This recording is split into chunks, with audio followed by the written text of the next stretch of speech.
and telling a little bit about yourself in the view of South African gangs. I wouldn't say that I'm an expert in gangs. I know gangs. I grew up with gangs. I understand the context of the situations. So my name is Jonathan, and I work in a community called Manenberg. That on the Cape would have been a community designed by the apartheid system, right? Он говорит, я бы не назвал себя большим экспертом в бандах, но я как бы живу в Маненберге, и в Маненберге есть определенное сообщество, и мы как бы занимаемся бандами.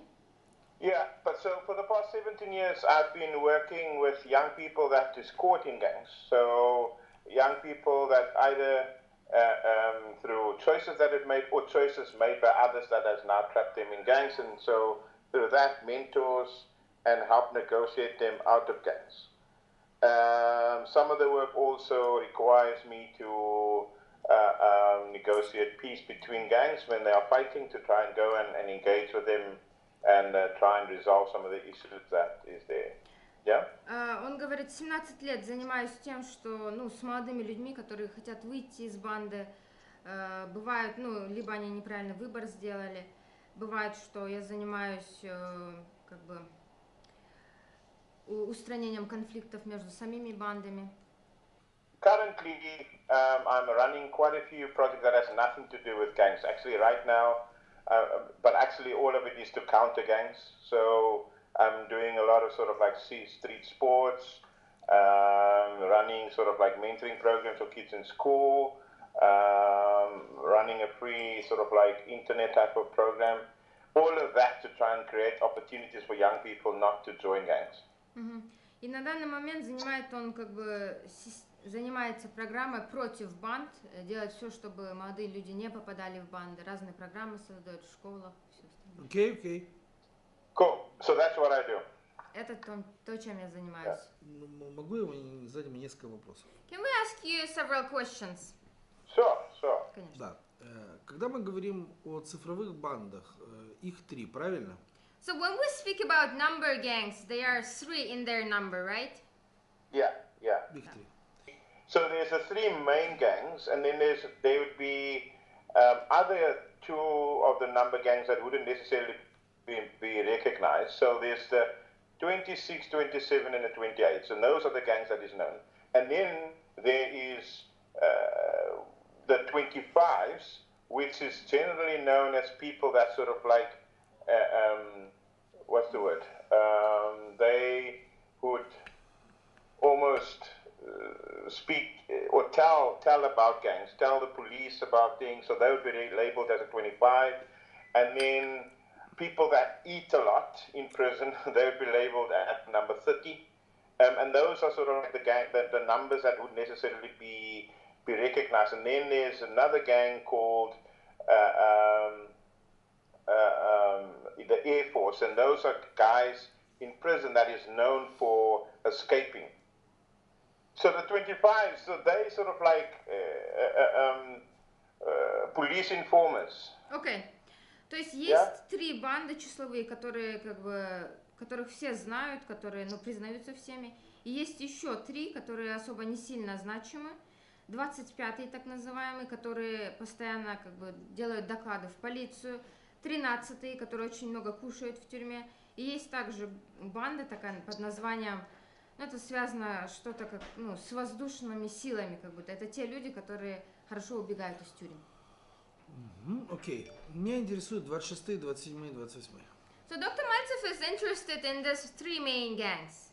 Да. Cool. Да. И первый вопрос, он выглядит так. Чем они отличаются друг от друга? So the first question is, what differs them between each other? Well, there's the 2 main gangs within them is be the 26 and the 28s. The story would go that the founder of the 28s, so the gang was found in the mines of Mpumalanga, where they were needing to defend themselves against the apartheid white man that was oppressing them at the time. And so the 28 gang was founded by that. What significantly within today's world is known between these two gangs is that the one operates at night and the other one operates during the day. So they have hand signals, right?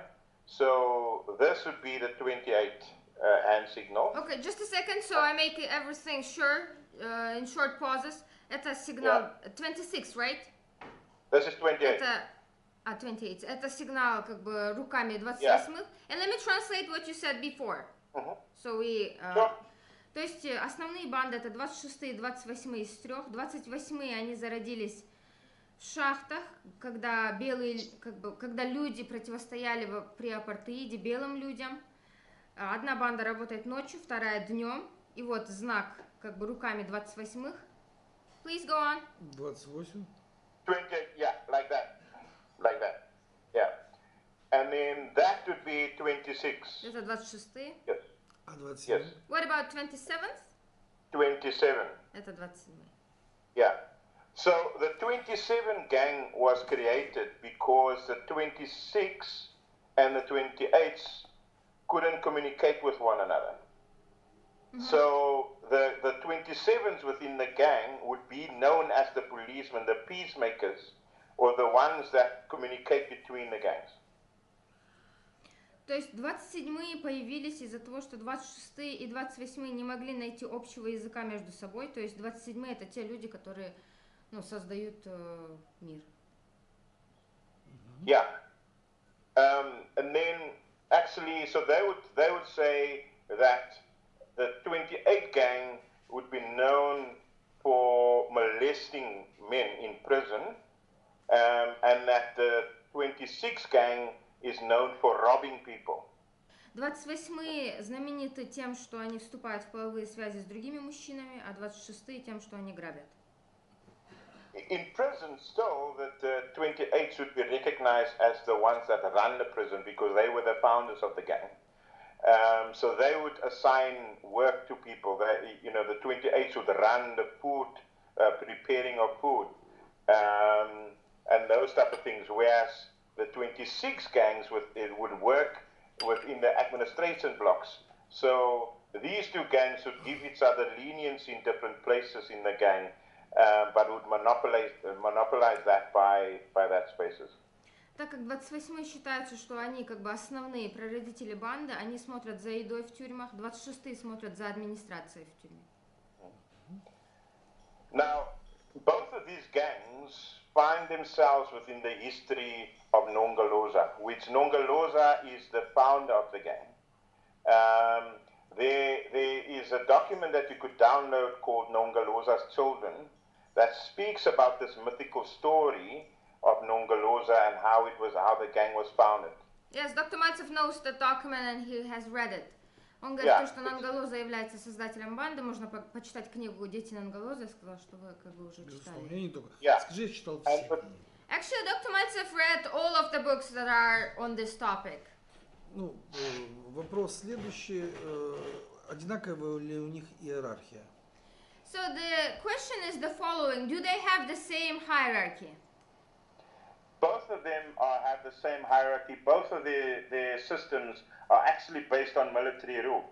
So if you've read the books or if you've read Nongaloza's Children, all of it is mythical. So all of them have judges, all of them has generals, all of them has, all of those structures within the gang that gives orders. All of them has two types of lines, a bloodline and a green line. Bloodline would be the fighters within the gang, the other one would be the working group. Generally, both of these gangs operate within that structure. So they have a salute, which means when you're in military, you would salute someone.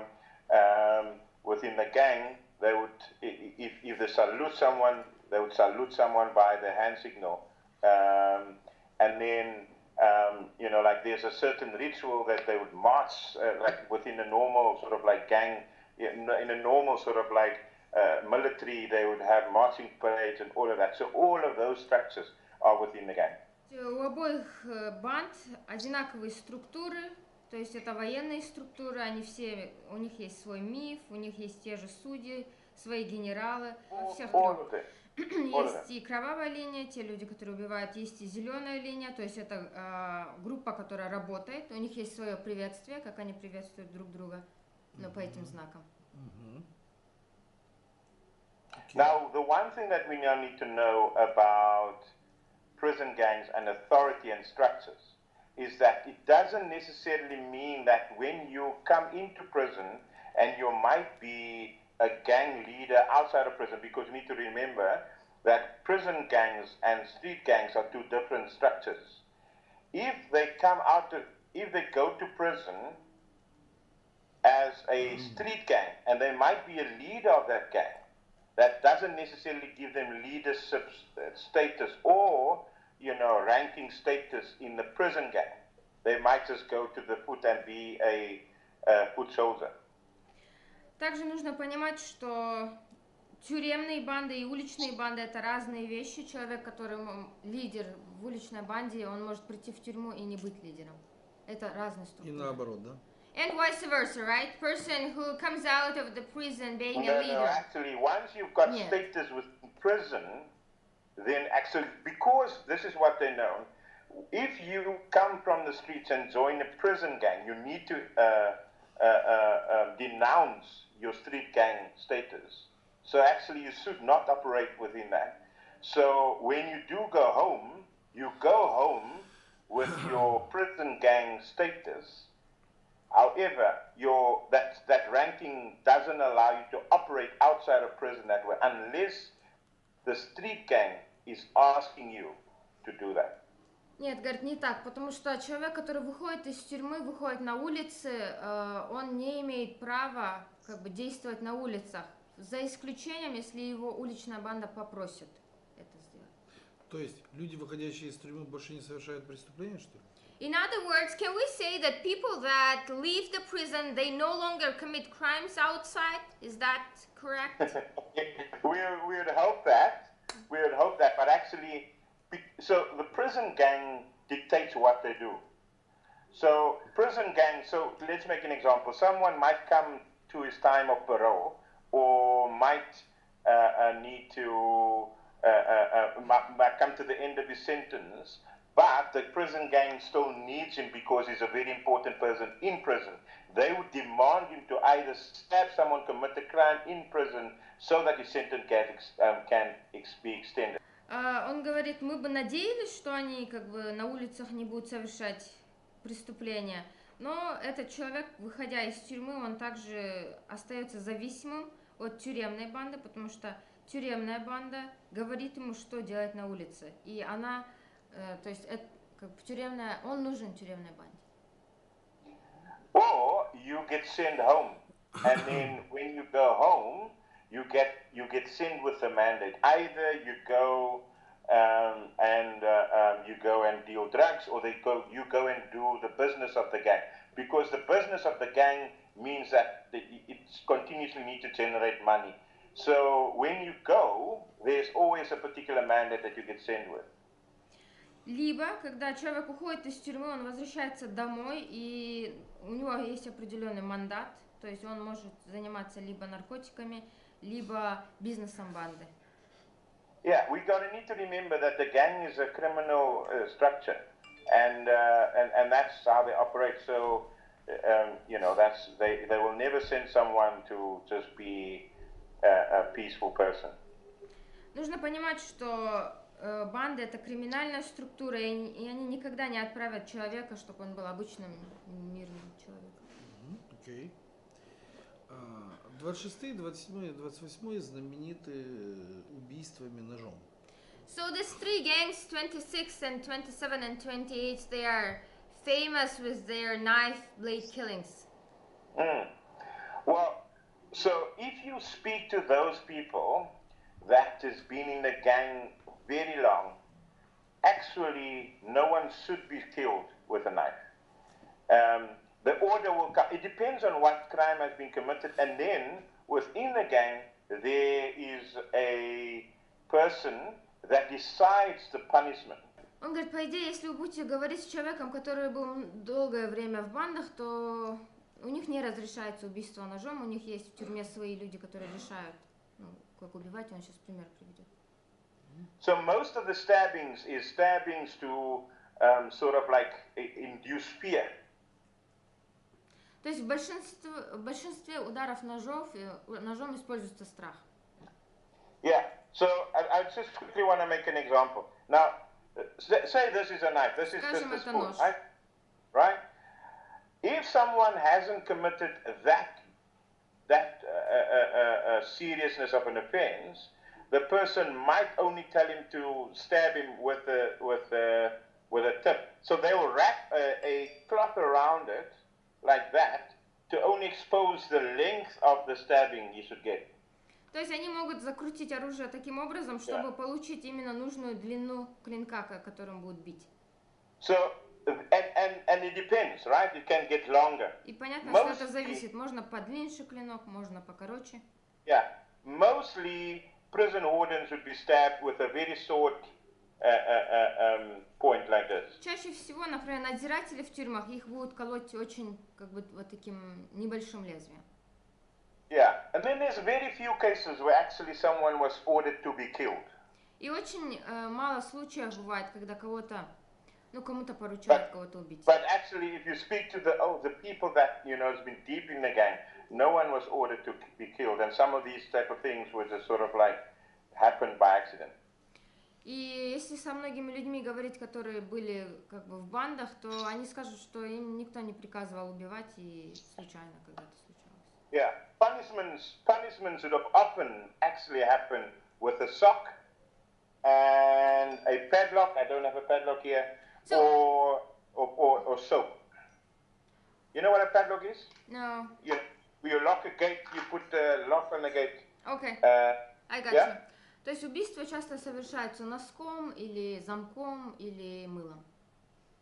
So they'll fill the sock with whatever they got, and then so that would be. And then again, the judge would decide what the punishment is. So if he should get 20 lashes, he'll get 10 lashes, right? If he gets 10 lashes, like he'll get hit by that piece of either a lock or a soap. 10 times, right? Eh? 10 times. He will get hit 10 times. Depends. It might be 5 times, it might be 20 times, it might be 30 times. It depends on the seriousness of the crime. И судья решает, сколько раз он получит ударов, например, 5, 10, 20. So the gang would like to come across as a very sort of like unorganized and like don't like rules and structures, but that is only for outside of the gang. But within the gang, it operates in very strict lines, and actually if a gang member steps out of that line, he gets punished. И в бандах у них очень есть четкие правила, как бы свои правила. Если человек как бы выходит за них, то сразу получает наказание. Да. То есть нож не используется, я правильно понимаю? So do you understand correctly that the knife or blade is not used over there? It is used. Он It's используется. just used not in the way it's often being told. Но не так, как чаще всего о нем говорят. По-другому используется. Каким образом? In what way it is used in reality? Well, just like I told you, like a punishment is being decided, and then it's being executed. Как я сказал, то есть решается, как будет человек наказан, а потом это делается. So the gang decides anything. The gang decides who's going to live, who's going to die. The gang decides if he's going to be stabbed or not being stabbed. The gang will decide if he's going to be beaten with a lock or soap. That's what the gang decides. Or the other way would be that he would be sodomized, being raped. То есть банда решает все, кто умрет, кто не умрет, как его будут это делать, с мылом или с замком. Либо, может, не будут его убивать, а просто насиловать. То есть, по сути своей, нож для убийства на улицах не используется. So basically, a knife is not used for killing in the street, right?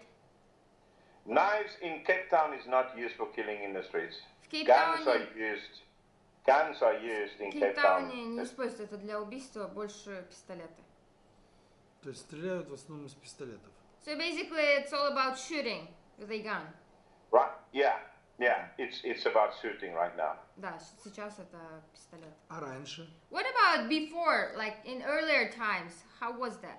In earlier times, generally, yes. I think, like when I was about, I think, younger than 13, gangs there would be knife fights. There would be, I don't know, I mean, I can go and get one, but it's a very big knife, like it's a big knife, almost like a sword, but it's not a sword. They call it a panga, it would be very close perimeter fighting, so they'd be face to face. Right now, it's like fighting between gangs. In prison, sometimes it happens. When the 27s and the 26 or the 28s, when they do fight, then, there's definitely some knives involved, but actually not that much.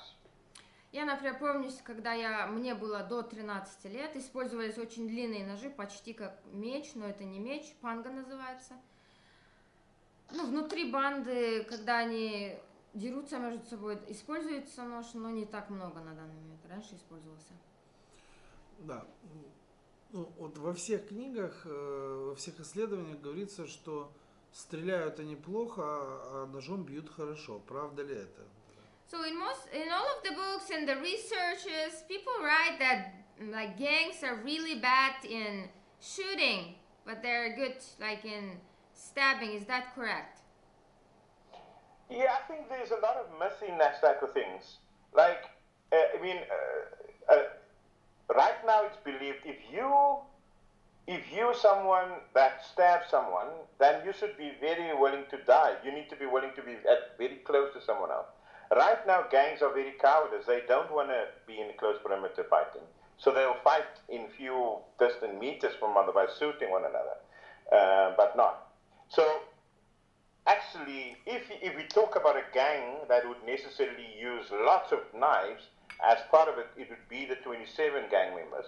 Because the 27 gang members are the ones that would do punishment. For instance, if a 28 gang member has committed something against a 26 gang member, a 28 gang member can talk to a 26 gang member, but a 26 gang member cannot talk directly to a 28 gang member. So what needs to happen is that the 26 gang member will tell the 27 gang member that has happened, and then he needs to relay the message to the 28 gang member. But the 28 gang member can talk directly to the 26 gang member. So sometimes that something happens between the two, and then the 27 gang member needs to either stab someone because with all three gangs, the only way of settling a score is by drawing blood.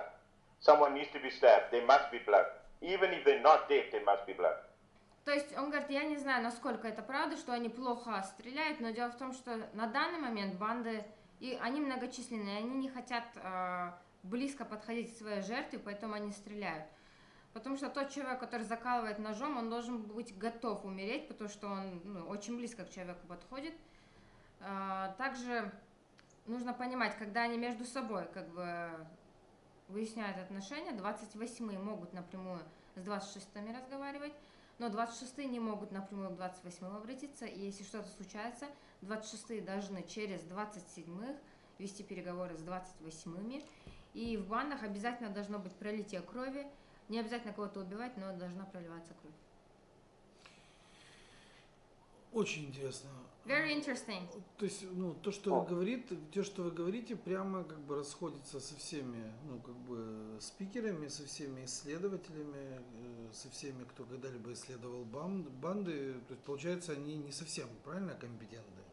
So things that you are telling are quite different from what is written in most of the books, from what is told by other people. So does that mean that they are not that competent in what they say? Here's the thing with prison gangs. I mean, there's lots of books and there's lots of stories, but most of the stories are told by people, and that often doesn't go and go to the ground and listen to the actual person that has been. So the stories, so some of it is true, some of it is just really exaggerated, Он говорит, то, что касается тюремных банд, то есть пишутся книги, работы, и некоторые вещи это просто выдуманные вещи. Некоторые вещи это правда.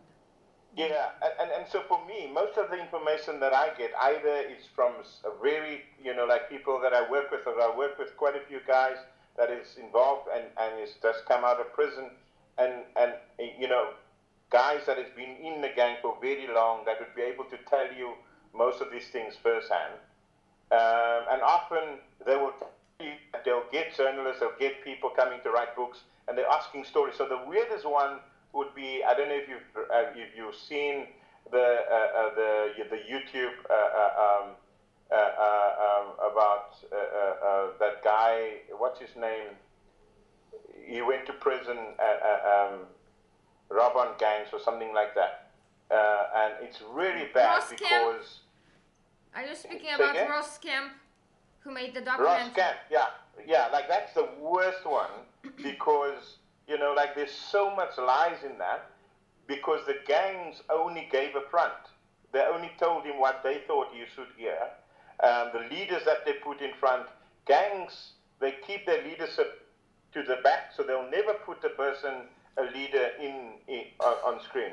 Ну вот, например, тот человек, который делал фильм про банды русские, это, говорит, самая ужасная версия, потому что это все ложь, то, что в фильме. Банды ему сказали то, что он должен знать. Своих лидеров они убрали назад, чтобы он никогда их не узнал, кто они на самом деле. И я, например, работаю с очень многими людьми, которые только вышли или очень много времени там проводили. Говорит, я знаю. То есть, по сути своей, все, что показано, это неправда. So basically, what is demonstrated, what is shown in the web, this is all a lie. No, like if there's one campaign that I have, please do this with my full heart. If there's one campaign, is to kill the Ross Camp documentary. It is such a bad one. Oh, really? Okay, он говорит, единственное, если вот у меня какая-то была бы компания, которую бы я вывел, я бы сказал, убейте Росс Кемпа. Это самый ужасный документальный фильм, который вообще сделан про эту тему. Это все ложь. Это все ложь, да? He came and paid people to do some of those things. Он пришел и заплатил некоторым людям, чтобы они это все сделали. Окей, давайте мы по-другому поступим. Давайте я перечислю источники, вы скажете, какие правдивые, какие нет. So why don't we do in this manner? So Dr. Mальцев will be listing the sources, and you will be telling what is like reliable one and what is not. Yeah. Давайте. Да, первая книга Дона Пиннека, Gangstown. So first, the book of Don Pinnock, Gangstown. Yeah, but so what I like about Don is that Don would go back right now and say that with his first book, he would not, it would not be the total truth. Hence, he's written the second book because some of the things that he's spoken about as facts in the first one, he would now say actually some of that things aren't significantly real. I would trust Don. One of the things with Don is that he'll come to the ground. So I've been speaking with him and I've connected other people with him as well. Он говорит, я Дону доверяю, что мне нравится про него, то, что он открыто говорит, что первая моя книга, она не полностью фактична, а вот вторая фактична, потому что некоторые вещи, которые в первой были. А что у него за вторая книга? So what is the second book of his? What's the title of it? So what was the title of the one that you just gave me now? Gangstown. Кейптаун. So that's the second one. He wrote Rites of Passage. Rites of Passage was the first one. Права каких-то писидов. Окей. Тогда номер... У вас там в Кейптауне существует такое явление, как пайпер. So in Кейптаун you have such a occurrence as Piper system. Say again? In Кейптаun you have an occurrence, people teaching a system which is titled as Piper. Pipers? No, Piper. Он даже не слышал. Да. Have you heard about this kind of system? Есть некий Найджел Фебруари. There is a certain guy whose name is Nigel February. который утверждает, что его отец там 30 лет проработал в тюрьме надзирателем. And he claims that his father worked for 30 years as a warder in the prison. И он как бы позаимствовал у тюремных банд систему работы ножом. And that guy claims that his father actually took the system of blade work from the gangs, from the number gangs in the prison. Okay. Да, и вот это официальный ваш источник Кейптауна, они по всему миру. And they protrude this as an official source and they make it worldwide. I haven't heard of him. Я никогда не слышала о нем. 5 баллов. That's great. 5 баллов. Да. Третий вопрос. Маргарет, как его, Сингер, да? Heather Parker Lewis. Гангстеры Бога. God's Gangsters. I haven't heard of that. Не слышал. Here's the thing, like, so please understand, I'm not a sort of like a big reader of books. So I mean, and you know, like, there's very little people that I trust around gangs, because of the first thing that I check is what would be your background, how do you engage with people. So the you know, so there's very little that I would sort of like trust, unless it's really sort of like backed up by the people that has actually been like has been in gangs. So Он говорит, вы должны понимать, что я не читатель, особо книг не знаю. Я очень мало кому доверяю, как бы из людей, которые связаны с бандами. Окей. Тогда посоветуйте, как найти объективный источник. Then would you please mind recommending how we can find an objective source? Well, are you coming to Кейптаун, right? Вы приезжаете в Кейптаун? Да. Yes. When? Когда? Летом, ну это какого июня, я не помню. June. In June, summer. June summer. Okay. Ooh, it's not summer yet that time. И в это время еще не лето. В июне. Anyway, Кейптаун is in drought, so it probably will be always summer. Он говорит, Кейптаун всегда на наркотиках, поэтому будет лето, ничего. So I would recommend we definitely could be able to find you reliable sources of people in gangs. So I would say backing it up by either choosing 2 members of each gang that is willing to tell their story and willing to sort of like share those type of information. I've got a friend of mine that has been very high up within the 26 gang that has been working really hard to sort of like, keep himself clean. And so he's significantly credible that we could help, store some of these people. Okay. Он говорит, я уверен, что мы можем найти как бы хорошие для вас источники. Например, вы можете приехать, и мы можем по двум людям из каждой банды вытащить, чтобы они вам рассказали историю, как бы настоящую. Также у меня есть близкий друг, который является 26-м, и он всю жизнь старался остаться чистым 26-м, ему можно доверять, и дальше он сейчас будет. Okay. Please go on. So the way I think we can screen him is so I'll never trust a guy that is still in the gang, because there's too much secret that he still needs to keep. And so questions will be sort of like filtered through what the gang would allow him to say. But if we check them through guys that has been in gangs for very long, but has actually opted out of those gangs, these would be guys that would be able to give us some really credible information around this. Он говорит, я бы сильно не доверял тем, которые на данный момент находятся внутри банды, потому что они будут отвечать на вопросы так, насколько им разрешит банда. А я бы также дополнительно нашел бы людей, которые были долгое время в банде, но на данный момент не полностью в ней находятся, что они больше А всего. такие людей существуют? So as for this second category of people that have been very long time in the gang but are not quite in the gang because they're almost out of it, are there such type of people existing actually? Yes, there is. There's actually lots of them. Много. Yeah. И мы можем поговорить с такими людьми. And is there any possibility to speak with those kind of people? When you get? Когда? Yes. Когда мы приедем. Yeah, yeah. Да, есть. Yeah. Oh, that's awesome. Мы будем очень признательны, если вы What нам I could поможете. potentially also do is set up an interview with a ex-warder, an ex-prison warder. Я, говорит, могу организовать интервью с бывшим надзирателем тюрьмы.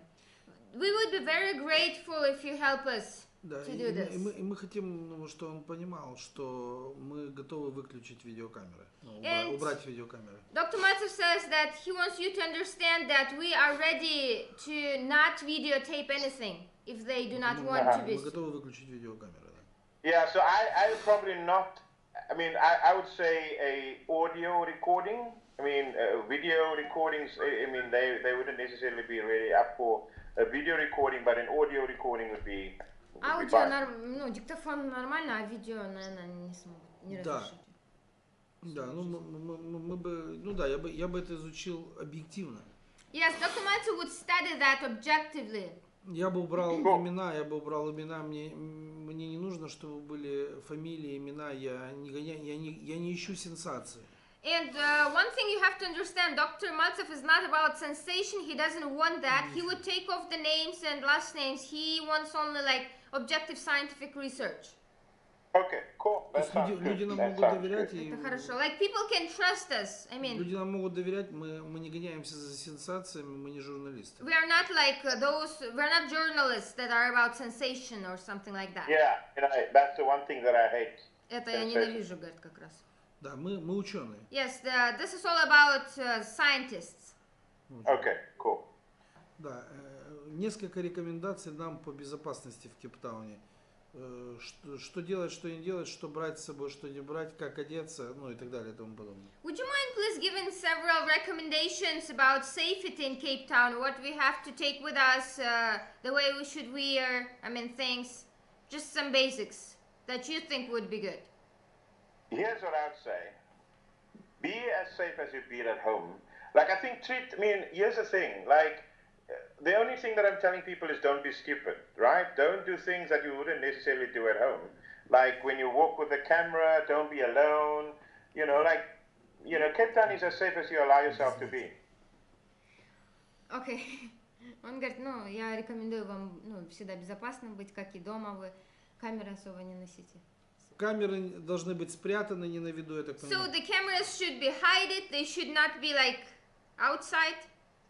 Yeah, I think, anything, cameras, people like to wear cameras, people would like to wear cameras like this, or like that, or something, and generally sort of like people would come and they just, that would just be, like any big sort of like tourist city, there's always criminal activity. And so, just don't put yourself out there. That's what I say to everyone. Tag along with someone that we know. We'll assign you to a person. Кого мы знаем. Окей, то есть должен быть постоянно кто-то с нами из местных. So basically, the most important thing is to have somebody from locals constantly with us. Not constantly, but most of the areas that we'll go with. Не постоянно, но в большей части, куда мы пойдем, лучше, с ними. Все, я понял. Awesome. То есть спасибо огромное, что уделили время, мы вам очень признательны. Jonathan, thank you very much for spending your time. We are very grateful. Sure, cool. Thank you for asking me. Anyway. Спасибо, что ко мне обратились. Cool. До встречи в See Кейптауне. See you in Кейптаун. Встретимся в Кейптауне. Give me a